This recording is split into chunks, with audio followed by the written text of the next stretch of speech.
Hey Gear Seekers, I'm Nick. We've had this pink Deepcool Marcube 110 sitting around for such a long time, and I've kind of been like trying to get parts for it that were pink, and I figured, you know what? I think white parts would look better, so that's what I'm gonna do today. I put together this pink and white system in the Deepcool Marcube 110, basically because I want to inspire you guys to build beautiful PCs of your own, and what says beautiful more than having a pink PC? So let's see how this awesome looking little thing came together.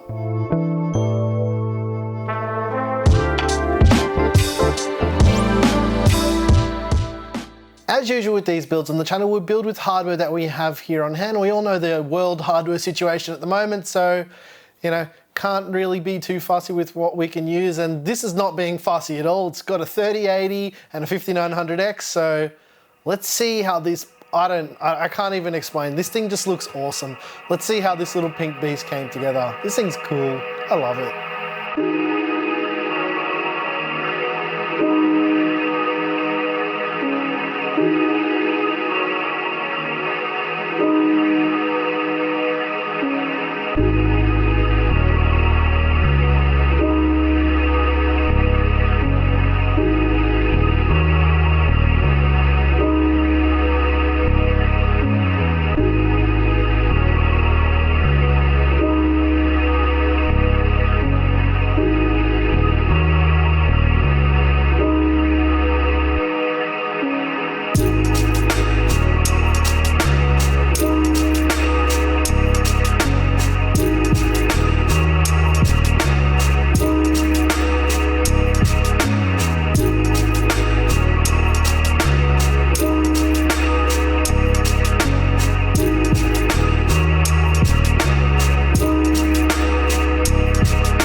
Alright ladies and gents, I hope you enjoyed seeing this pink machine come together. As I've said a couple times already, I love the look of this. This came out so much better than I thought it was going to look.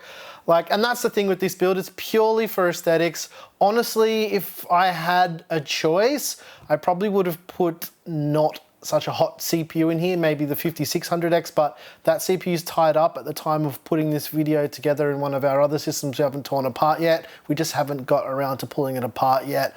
But honestly, as far as some of my favorite PC builds on the channel, this is one of them for sure, because it just looks so good.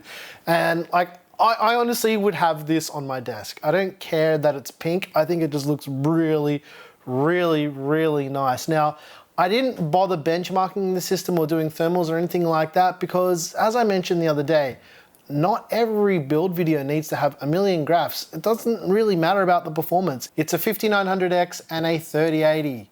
You know exactly how this thing is going to perform. It's going to be absolutely off its tits mental. So yeah, it's probably just going to get a bit hot because of a 240mm AIO, but nothing that'll set the CPU on fire. So there's your benchmarking.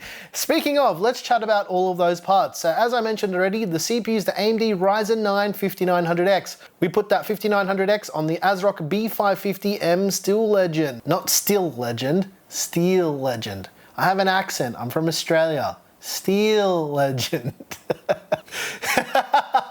People always roast me about that. I'm like, oh, whatever. To cool the 5900X, we use the Fantex Glacier 1 240, not 420 mph. It's the white version of the cooler.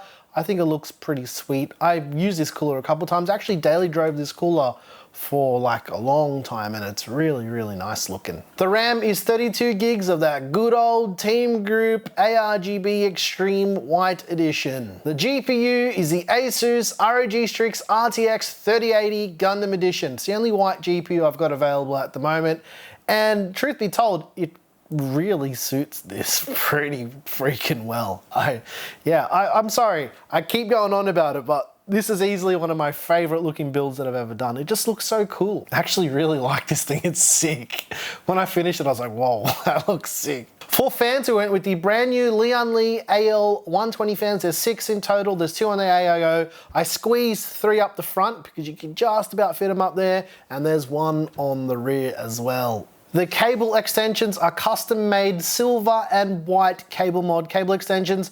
Now, these are actually a little bit longer than standard cable extensions. I just find longer cable extensions to be a lot easier to cable manage, and basically what happens is a lot of let's say the 24-pin power connector extension cables, they're a bit too short, so when you actually feed them down the back, they'll hang halfway up the side of the case. It's easier to get them in to the PSU shroud for cable management. And that's why whenever I order custom cables, I make them about, I don't know, 20 to maybe 15 to 20 mil longer than what they usually are. I think these ones are about 30 mil longer than they should be, but yeah, which is 3 centimeters, which is, I don't know how many inches. It's like 1.41 inches or something like that. I don't know.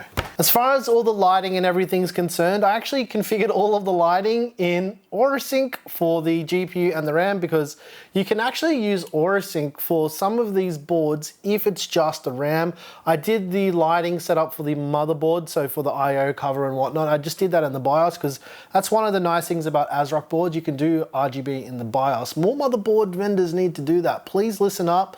Give us RGB control in the BIOS. It's easy. The reason why I'm saying that is if you're doing a showcase build, you don't even have to install the OS. You can just do it in the BIOS. Easy, right? Super, super easy. As far as the rest of the lighting is concerned, I actually use L-Connect 2, which is the Lian Li fan software, and I used a similar lighting theme to what I did the other day with the, let's call it split lighting, but the edge lighting is pink. I tried to get it as nice and pink as possible, and the fan blades are white, and I turned the brightness down to around 50% because you know what? When you shoot photos and video of RGB fans, if they're at 100%, they just look crap because they're blown out. So I always try and drop the brightness so everything looks a bit more balanced, especially when we're pumping it with 47,000 other external light sources. It's better to do it that way. That's a tip if you're trying to take photos of your own PC to share in setup videos and stuff that other people do. Drop the brightness a bit, it looks better.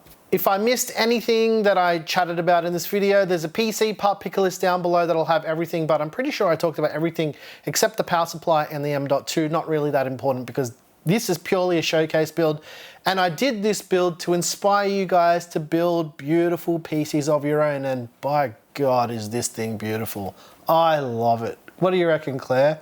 It's cute. This is easily one of my favorite builds I've ever done. I know it's weird because we've done so many cool builds on the channel. In fact, this is probably, I'm gonna predict this is around our 250th build video on the channel or something crazy like that. This is one of my favorites. It just looks sweet. It just looks good. I dig it. Anyways, guys, if you like the music you heard here, I make all the music. It's available over on Patreon. You wanna get early access to videos like this one, you can head on over to Floatplane. Been a pretty nice week this week for building PCs. This is our third build this week, Claire, and it's Wednesday. Damn. How crazy are we? We need sleep, and the only reason why I'm so excited today, I'll be absolutely honest with you, I love this thing. I kind of don't want to pull it apart. I kind of just want to leave it as it is, just to look at, because it's beautiful. Look at it. A lot of people aren't going to agree with me with my sentiment with this build, but I don't care. This is sick. You know, another thing, Claire, as well, people are going to be like, oh, you should have done like a Sakura theme. Nope. Overdone, completely overdone. This is way cooler. Just, you know, pink and angry. And here's what everyone always asks me for, Claire. Look, cinematic mode and the cat sticking his fingers up. Yeah, cool. Throwing that shirt out when You we get are to 200K. Claire's going to throw this out when we get to 200K. Get us to 200K.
To do.